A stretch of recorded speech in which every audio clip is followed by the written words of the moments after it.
There are very few people in comics who are as unhinged as Mark Waid and have as bad taste as Mark Waid, apparently, too. But we're not here to talk about Mark Waid's Doctor Who reaction today. We're here to talk about the fact that Marvel Comics artists are threatening violence in November if Donald Trump wins. It's absolutely crazy, but this is how unhinged these people are. These are the only people that get hired by the mainstream comic industry at this point. Mark Waid being off the mark on Doctor Who is really silly. It's a virtue signal, of course, because Doctor Who's just about politics now and identity politics. And so Mark Waid, as the lone white man standing at Marvel Comics, wants to make sure he's on the right side of history. That's all it's really about here.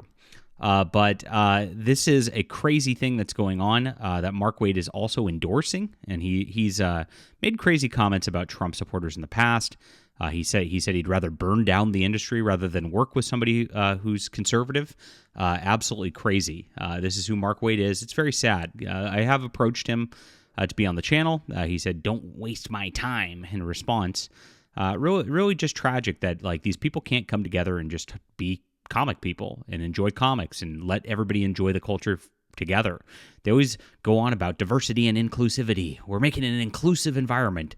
And they're doing so by just excluding normal people. They're making it into this like circled drain of just nothingness where nobody buys anything anymore. The amount of DC Comics selling, which Mark Waid's now like the headliner of that company, is dismal. Comic shops are closing. It's really a train wreck.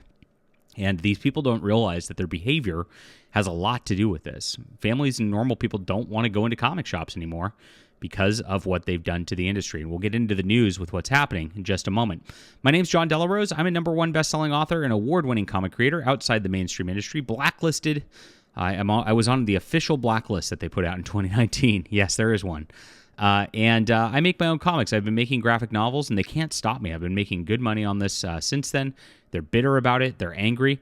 They're sad because my talent is better than pretty much anybody else there in the industry. So check out my books. Flying Sparks has a 5-volume series on my web store, which is in the description below.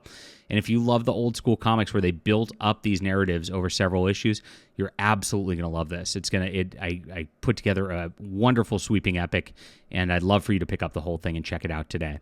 Like I said, it's in the description in my web store. I've got a Subscribe Star you can subscribe to where we're making monthly books also.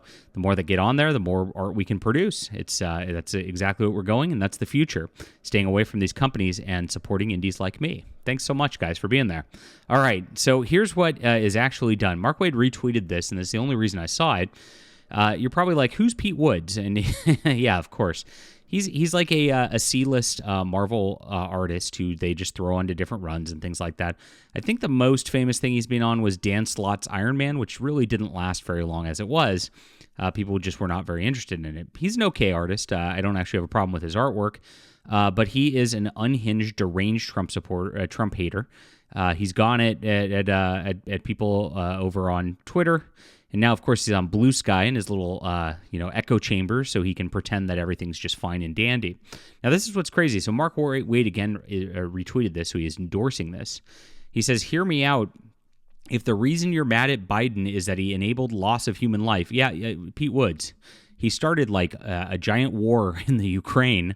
And then, the powder keg of Israel and Palestine went off because under his watch, too. Things that never would have happened under Trump. And Trump actually was like the only president in recent history not to get involved in foreign wars. You're so deranged that you're insane. But here's where the threats. He says it is a very, very good reason to be mad. He says, participating in enabling someone who would cause exponentially more human life is something you should think about come November. It's an implicit threat here, guys. And so the threat is that if Trump gets elected, these guys are going to pop off and go crazy and riot and cause exponentially more human life to be lost. And because that's what they've done. This is the entire tactic of Antifa. You better not elect this guy or we're going to cause problems, right? That's what fascists used to do back in the day. They would, of course, threaten people into voting for who they choose. And that's exactly what the mainstream comics industry is. It is a fascism, in a left-wing, absolutely nut job place where you're threatened, you're harassed, you are kicked out of the industry if you don't share in the politics.